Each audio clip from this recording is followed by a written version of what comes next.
12 лет. Именно с этого возраста большинство детей сегодня получают собственный смартфон.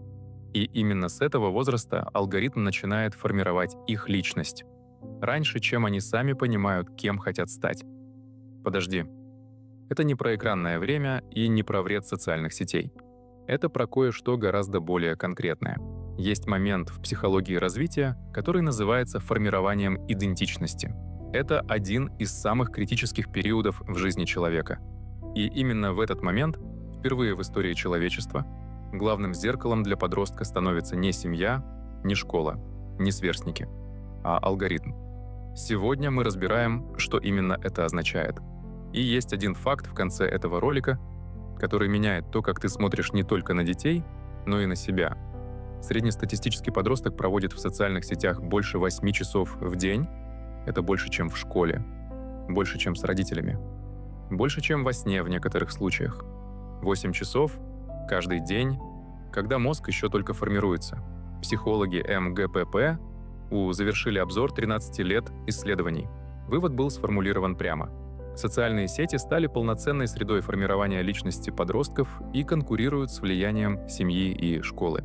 Конкурируют, не дополняют. Конкурируют, но чтобы понять, почему это серьезнее, чем кажется, нужно разобраться в том, что такое формирование личности в принципе. В подростковом возрасте мозг буквально задает себе вопрос: «Кто я?» Префронтальная кора, которая отвечает за самовосприятие, проходит через период максимальной пластичности. Она открыта. Она ищет входящие сигналы. Раньше эти сигналы поступали из физического мира, из реакций живых людей, из опыта, который имел последствия. Теперь значительная часть этих сигналов поступает из ленты. И вот здесь начинается то, о чем большинство разговоров о соцсетях не говорят. В 1966 году американский психолог Джеймс Марсиа предложил модель, которая объясняет формирование идентичности через два критерия: исследование, экспериментирование с разными ролями, и приверженность, принятие твердых решений в ключевых сферах жизни. Здоровая личность — это когда сначала исследование, потом приверженность. Но Марсиа описал и патологический вариант.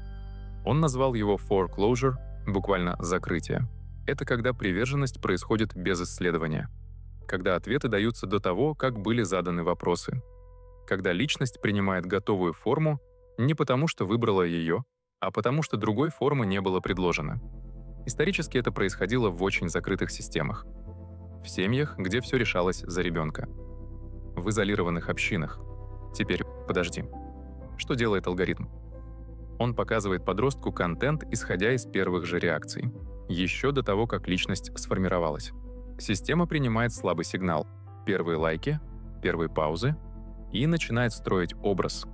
Этот образ становится лентой. Лента становится зеркалом. Подросток смотрит в это зеркало и видит себя, но это не он. Это первая случайная реакция, усиленная до уровня личности. Дверь закрывается до того, как ребенок успел ее открыть. Стоп. Вот то, о чем я говорил в начале. Исследователи описали явление, которое назвали сдвигом идентичности. При длительном предъявлении в сети определенного образа подростки начинают адаптировать под него поведение, и установки в офлайн-пространстве Google Support не притворяются. Именно меняются. Это происходит не потому, что подросток слабый, это происходит потому, что именно так работает формирование личности в этом возрасте. Мозг ищет сигналы и получает их тысячи в день из системы, которая оптимизирована не под развитие человека, а под максимальное время на платформе. Но вот что никто не ожидал. Исследования показывают, что подростки склонны доверять алгоритмам и воспринимать зеркало социальных сетей как достоверное отражение своей сущности. Хабр. Не задавая вопрос, а кто настроил этот алгоритм и для чего, личность формируется, но автором является не подросток. Самое трудное в этом явлении — то, что оно не ощущается как проблема. Для подростка это просто жизнь. Нет момента, когда он почувствовал бы, что что-то пошло не так, потому что это происходит постепенно, маленькими шагами, каждый из которых ощущается как его собственный выбор. Для родителей это тоже невидимо, по другой причине. Они видят ребенка. Он ест, учится, иногда разговаривает с ними. Внешне все нормально. Но большая часть его внутреннего формирования происходит в пространстве, которое родители не видят. Исследования фиксируют новую траекторию формирования личности. Не построение альтернативной виртуальной идентичности, а сближение реальной и виртуальной идентичности и, соответственно, цифровой и реальной личности. Ягла. Это значит, что нет никакого ненастоящего онлайн-я, которое можно просто отключить. Есть одна личность, и она формируется частично, внутри системы, которая не заинтересована в ее здоровом развитии. И вот здесь возникает вопрос, о котором почти никто не говорит. Что происходит, когда целое поколение формируется таким образом? Не один подросток с проблемами. Целое поколение с одинаково настроенными зеркалами. Хорошо. Теперь честно о том, что работает. Я говорю это для двух аудиторий одновременно.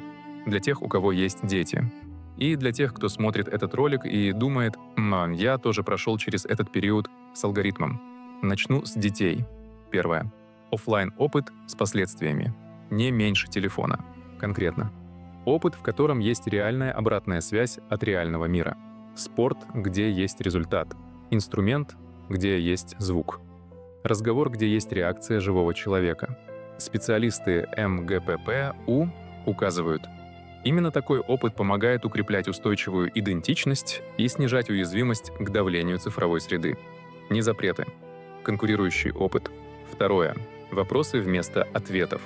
Не «что тебе показывает лента», а «как ты думаешь, почему именно это». Не «это вредно», а «кто решает, что тебе интересно». Эти вопросы запускают исследования, то, что должно происходить в подростковом возрасте. Третье. Быть видимым взрослым — самое простое и самое трудное. Присутствие взрослого, который имеет определенные взгляды, делает реальные выборы, ошибается и говорит об этом — это контрмодель алгоритмическому зеркалу. Не идеальный родитель. Живой человек с историей, теперь для взрослых, которые узнают себя.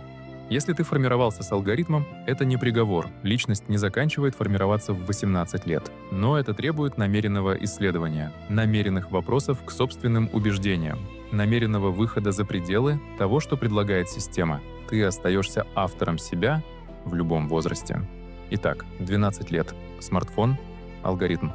И начало самого важного психологического процесса в жизни человека внутри системы, оптимизированной не под развитие, а под удержание. Это не значит, что все потеряно, это значит, что это важно знать. В следующем ролике, финал серии. Если алгоритм формирует эмоции, решения, память, личность и идентичность, что именно остается твоим? Есть ли вообще граница? Но сначала вопрос для тебя. Есть ли что-то в том, кем ты стал, что ты не можешь точно сказать «это мое решение» или «это то, что мне показали»? Не про детей, про себя. Конкретно. Напиши в комментарии.